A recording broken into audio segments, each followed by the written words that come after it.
본 내용은 투자 판단에 대한 참고용이며 모든 투자의 책임은 투자자 본인에게 있음을 알려드립니다.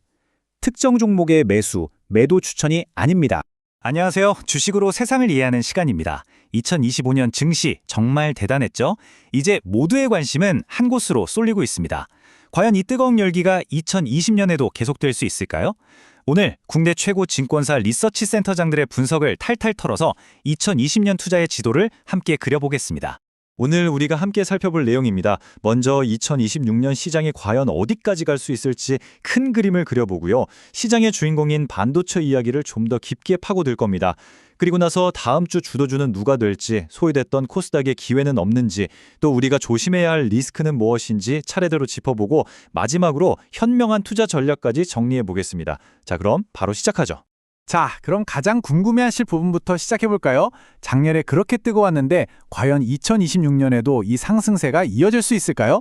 전문가들은 과연 코스피의 정점을 어디쯤으로 보고 있을까요? 와, 전망치 차이가 상당하죠?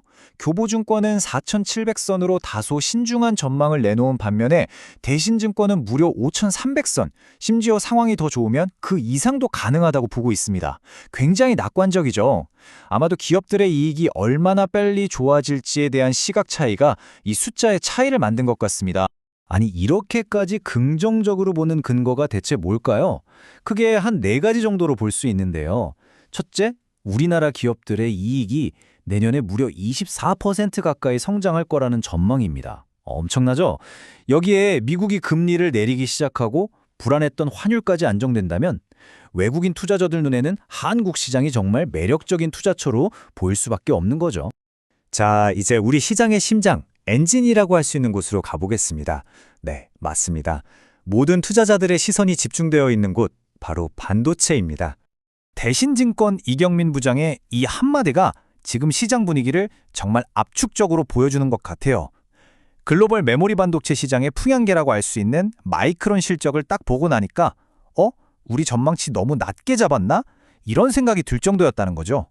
그만큼 반도체 업황에 대한 자신감이 하늘을 찌르고 있다는 뜻입니다. 이 숫자 정말 놀랍지 않으세요?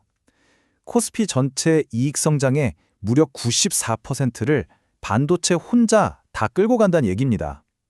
이건 뭐 축구팀에서 한 명의 슈퍼스타가 거의 모든 골을 다 넣는 거랑 똑같죠. 말 그대로 반도체 원맨쇼 장세라고 할 수밖에 없겠네요. 네, 반도체가 주인공인 건 알겠습니다. 근데 우리 투자자 입장에서 계란을 한 바구니에만 담을 순 없잖아요? 그쵸?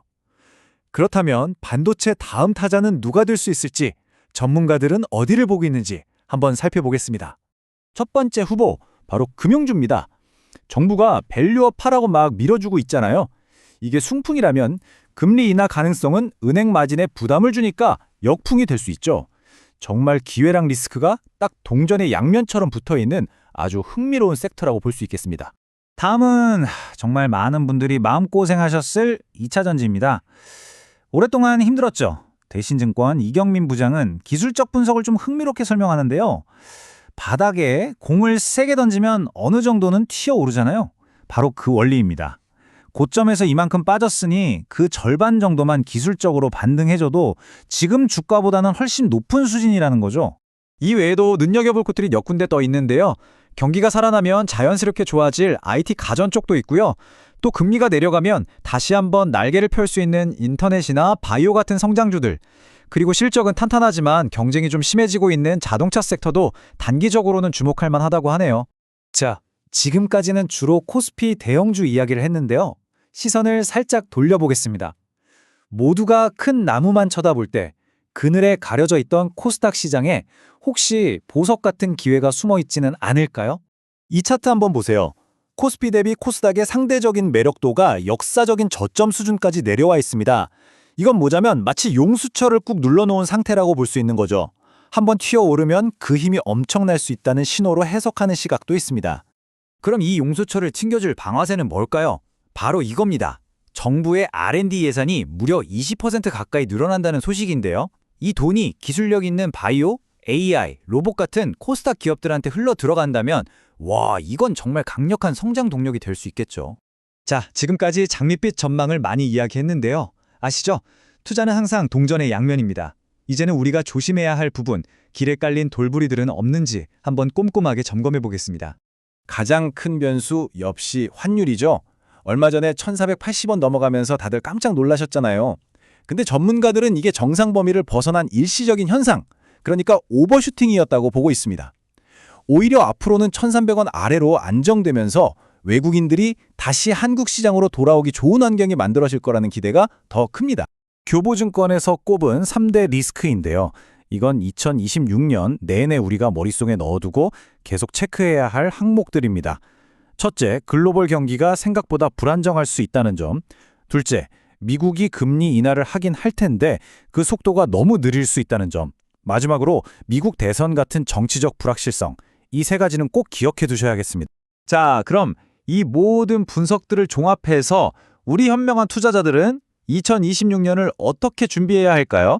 실전 투자 전략으로 한번 정리해 보겠습니다. 전문가들의 조언을 딱 3가지로 요약해 볼게요.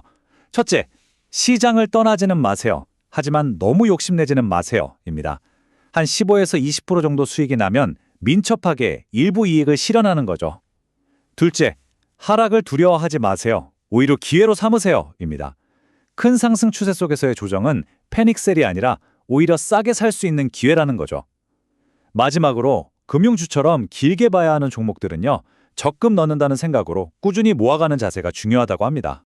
결국 2020년 투자의 핵심 키워드는 바로 전략적 인내심이 아닐까 싶습니다. 시장이 좋을 거라고는 하지만 그 과정이 절대 순탄하지만은 않을 거거든요. 이 롤러코스터 같은 변동성 속에서 원칙을 지키고 탐욕과 공포 사이에서 평정심을 유지하는 것, 결국 이게 여러분의 계좌 수익률을 결정하게 될 겁니다. 마지막으로 이 질문 하나를 던지면서 마무리할까 합니다. 지금 보면 거의 모든 전문가들이 2026년 시장을 좋게 보고 있잖아요. 이렇게 모두가 한 방향을 바라볼 때 어쩌면 진짜 위험은 우리가 전혀 예상하지 못했던 아무도 이야기하지 않는 곳에서 불쑥 나타날 수 있다는 점, 이것 하나만큼은 항상 마음 한쪽에 새겨두어야 하지 않을까요? 오늘 분석이 2026년 투자 계획을 세우시는 데 도움이 되셨으면 좋겠습니다. 앞으로도 이렇게 깊이 있는 시장 분석을 놓치고 싶지 않으시다면 구독과 알림 설정 꼭 부탁드립니다. 이상 주식으로 세상 이야기였습니다.